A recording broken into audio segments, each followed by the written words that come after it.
这是威震江湖的毒龙剑法，是江南四霸之首所独有之绝技。此剑法大开大合，势道雄浑，剑招古朴浑厚，破绽之处实所罕见。唯一能与之抗衡的是把九转连环刀，此刀甚至可以折断毒龙宝剑。那么二者相遇，究竟鹿死谁手呢？这天，一个驼背大叔来到肉铺门口，要买7两肥肉，多1两少1两都不行。上门是客，摊主二虎子耐心地切了肉，大叔却嫌肉太瘦了，也不新鲜，一把拍在二虎子脸上。二虎子被惹怒，冲上来讨说法，谁知被大叔一把摔了出去。二虎子不服，起来继续攻向驼背大叔，然后又被驼背大叔轻松撂地上了。二虎子再次上前，可是驼背不怕打，反倒把二虎子给弄得精疲力尽了。二虎子看出来者不善了，问他要怎样。驼背大叔拿出请帖，说自己名叫刘驼，自己是来找他的师傅李逵李大侠的。说起这李逵李大侠，那可是10年前江湖中鼎鼎大名的江南四霸之首。当年李大侠凭着一套毒龙剑法名震江湖，为人行侠仗义，嫉恶如仇，因功夫高，人缘好，曾经开过镖局，后因妻子离世，金盆洗手，归隐山村。刘驼又是何许人呢？此人看似其貌不扬，却凭着一手大刀绝技纵横江湖。他的刀法炉火纯青，因为驼背，所以被江湖人称为京城判官刘驼。刘驼仗着一手好刀法，在西边混得如鱼得水。刘大侠与刘驼一东一西，从未见过面，本无交集。李大侠叹了口气，告诉徒弟，20年前押镖的途中遭遇一群土匪，为首的正是刘驼的拜把子兄弟金镖。金镖最终死在了自己的毒龙剑下。有道是来者不善，善者不来。想来这刘驼此行是来复仇的。隔天，李大侠如约来到客栈见刘驼。李大侠明人不做暗事，光明磊落。首先向他解释了过去那段恩怨，再就是向刘驼就此事赔礼道歉。刘驼听后反倒是说金镖技不如人，紧接着热情地招待几杯美酒下肚。刘驼说出千里迢迢而来的目的，想让李大侠将毒龙剑法传授给自己。李大侠心知刘驼并非善类，不能传授，若是让他学会毒龙剑，后果不堪设想，于是便以早就忘记了剑法为由拒绝。刘驼听闻不交，气得咬牙切齿，但顾及客栈人多，还是笑脸相送。夜里，李大侠掏出尘封已久的宝剑，在自家院子里用着毒龙剑舞了起来。毒龙剑法的步子路数也颇为玄妙，难怪当年李大侠能凭此击杀金镖。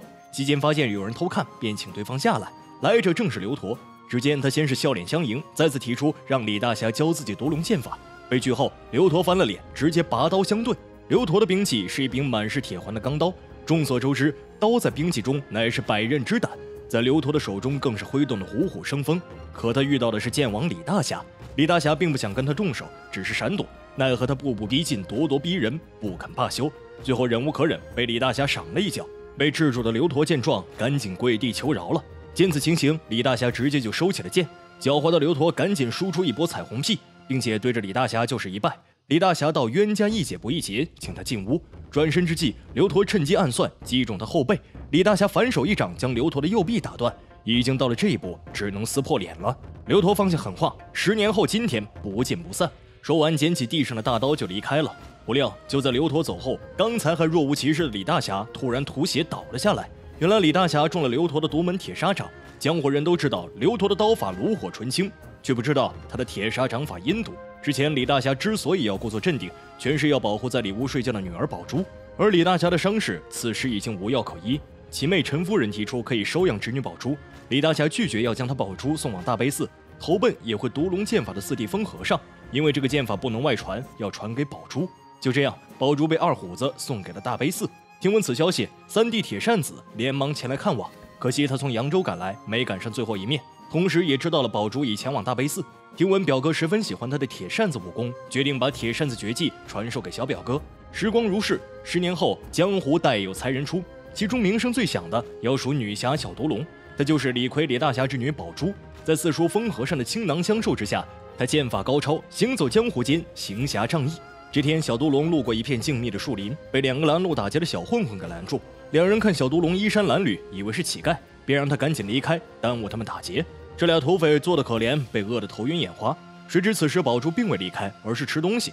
饿极了的2人让宝珠把干粮交出来。小毒龙是谁？怎么能把这2人放在眼里？几招便把这2人收拾的是心服口服。随后他问2人大仙洞具体的位置，要去剿灭里面的土匪，赚200两赏银，然后逼迫这2位给他带路去大仙洞。就这样，小毒龙来到大仙洞，强盗老巢。这哪里是杀人，分明是打怪攒装备嘛！土匪们见情况不好，又喊来了一些人，只可惜没有一个是小毒龙的对手。一会儿的功夫，土匪就给杀了个精光。解决完强盗后，他带着复杂的心情，向着已经阔别了10年的家乡前进。此时正值饭点，小杜龙去客栈吃饭，店小二看他一身乞丐装，有意驱赶。小杜龙并不理会他，直接进去就坐，然后掏出银子给他表演震慑一下。小二一看惹不起，赶紧热情招待他。可是座位是这位公子提前订好了的，公子并未为难，而是选择其他座位。面对小杜龙一再刁难，公子也不生气。就当公子准备离开时，被小杜龙叫住。小杜龙向小伙子抛出一尊瓷佛，小伙以铁扇接住。嘿呀！小伙一眼就认出小杜龙的身份，李逵李大侠之女宝珠。原来小伙叫陈世伦，是小杜龙的表哥。这尊瓷佛正是当年小杜龙离开时表哥送给他的礼物。眼下兄妹2人相认，小杜龙十分好奇，表哥的功夫竟然如此高深莫测。他不知道，当年三叔收了表哥为徒，更是将一身武艺倾囊相授。三叔于2个月以前已经安然离世。小杜龙这次回来不是简单的探亲，是因为刘陀的10年之约即将来临，表哥也留心帮他探听到一些消息。最近村子里有一些陌生人出没，他们怀疑是刘陀请来的帮手。10年的等待，宝珠还生怕他们不来。果不其然，夜里一个轻功高强的男人潜入院中，躲在小杜龙家窗外偷看。埋伏在院子里的二虎子冲了上来。二虎子早已不是当年的二虎子了，师傅的离去让他这些年不敢懈怠。男人不欲纠缠，赶紧离去。谁知没跑多远，又被等待的表哥拦住。这部小杜龙上映于1972年，由岳峰导演、胡包编剧，岳华、施思主演。开头应该是改编自老舍先生的《断魂枪》，改得好，倒不是对断魂枪有意境上的拓展或意涵上的深化，而是改得浅了，浅才完全适合一部武侠片的故事推进。传统武侠的套路正邪分明，女主为了报一己之仇而累死了多少乡亲，而乡亲们却始终与女主在同一战线，多少有些理想主义了。反击过程整个以古代版的地道战，利用各种地形陷阱来置人于死地，其余地方也就乏善可陈了，是一部非常初级的武侠，比较朴实。好了，让我们再次回到电影的本身。表哥从小勤学苦练铁扇功，很不错。面对表哥的铁扇，男人哪里是对手？没几个回合，男人就被表哥给生擒。一番审问得知，男人是刘陀的探子。如今刘陀已派出许多人埋伏在附近，表哥想知道刘陀他们的藏身之处，要放他回去，打算放长线钓大鱼。不料小杜龙一刻也等不及，直接杀了。隔天村里传出噩耗，尸体上有一封信，正是刘陀所为。他要先杀小杜龙，再血洗村庄，判官一道，鸡犬不留。见到帖子，小杜龙自知闯下大祸，为了不连累村民，小杜龙决定离开，可却被众人拦下。村子已经被包围。小杜龙自初出江湖以来行侠仗义，如今刘陀已经放下狠话，只有齐心协力力搏，大家才有活路。很快，众人在村子里设下重重陷阱，男人们则轮流站岗，严防死守在村口。果不其然，等到了刘陀和带领的众匪，面对严守，刘陀和众匪们并未得逞，村民们很是勇敢，把能用的都用上了。就这样，村民们和众匪徒斗智斗勇，凭着对地形的熟悉和重重机关，村民们将众匪们打得那叫落花流水。眼见一波进攻过去，丢了一班的土匪，决定退到空地上，打算放火烧房子。表哥不能再放任他们，于是站了出来。就这样，一群土匪将表哥围了起来。表哥虽然武功高强，但双拳难敌四手，只得边打边跑。虽说解决了不少土匪，可是对方人数基数大，后续源源不断，把他们的小头头杀了，也只能停顿一下。接下来又像不要命的一般向他袭来。此时最为阴毒的刘陀堵在了路上，只见这刘陀满脸杀气，一脸的怨毒。表哥当即施展铁扇与刘陀较量起来。打起来才知道，这刘陀虽然身形佝偻，可身手十分灵活，而且身经百战，一个不留神，铁扇居然被刘陀挑飞。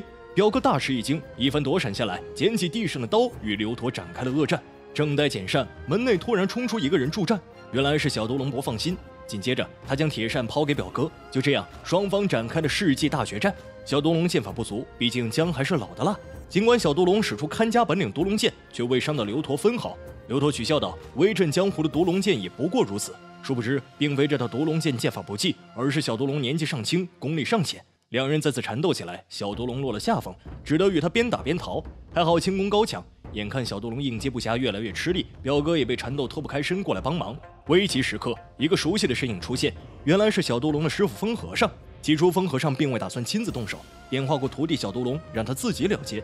之后，小杜龙再次与刘陀较量了起来，没想到刘陀却让手下一起上围攻他。风和尚和表哥听闻，也不在手下留情，不过片刻就将众匪徒打的是落花流水。刘陀见此情形，与风和尚缠斗了起来。风和尚怕因果，可刘陀找上门送死，只能让他如愿，送了他一拂尘。最后，小杜龙冲上来一剑，结果了这恶人，终于成功为父报仇。这就是武侠版的地道战呢。以往稍是武侠报家仇、失仇，都是主角独来独往，这片子居然还发动了群众的力量，导演是不是看过《地道战》呢？好了，本期故事就到这里，下期我们不见不散。